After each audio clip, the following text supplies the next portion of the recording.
started this system as a way of making things right. It's like maths, basically. You do me wrong for this, I do you wrong for that.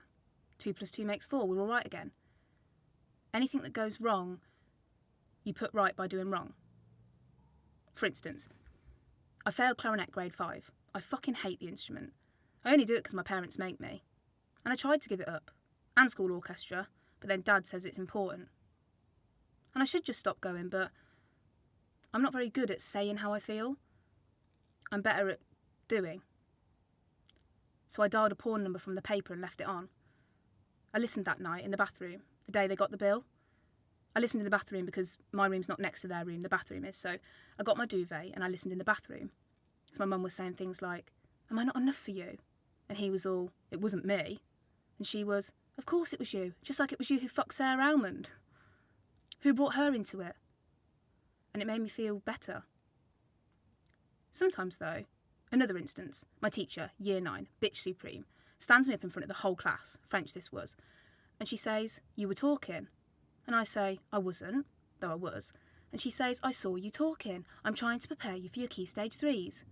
And I said, A, I wasn't talking, and B, I couldn't care less about my Key Stage 3s. Though I could really, and I did quite a lot of revision that none of my friends did. She said, "You're a silly little girl." Then she looked at me, looked at my clothes. It was May, maybe, and I was wearing my skirt, my jumper and my shirt. And she said, "Pull up your jumper." And I said, "No, miss, I won't." And she said, "You're wearing a shirt, pull up your jumper." So I thought, and then I pulled up my jumper, showing everyone where I'd rolled my skirt at the top to make it shorter, which is what everyone did, everyone. And I stood there, and everyone was laughing. And she said, "You might think being cheap would get you by in life, Katie, but I'm here to tell you that it won't, and a bit of concentration might do you good here." And I knew that she'd never have done that to the more popular girls. She did it to me because I was just right, not popular enough to be dangerous and not unpopular enough to be bullying. But it was bullying. It just was. Anyway, her name was Madam Hanson and she stank of cats.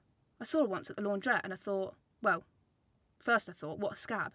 Teachers earn enough to buy their own washing machines, surely? And then I thought it was an opportunity. She was taking her washing from the washer to the dryer. She did.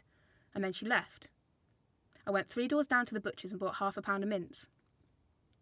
I went back to the laundrette, checked no one was looking at me, which they weren't because I looked pretty anonymous, and loaded the mince into her dry and washing.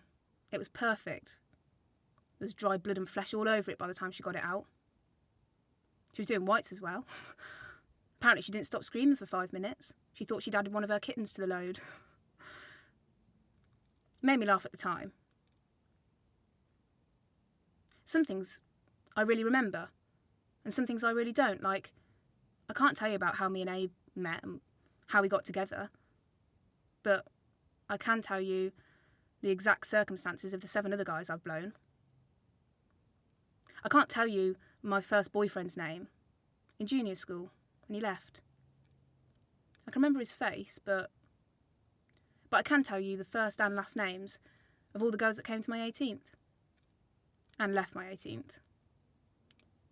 I can't tell you what we're playing in school orchestra at the moment, but I can tell you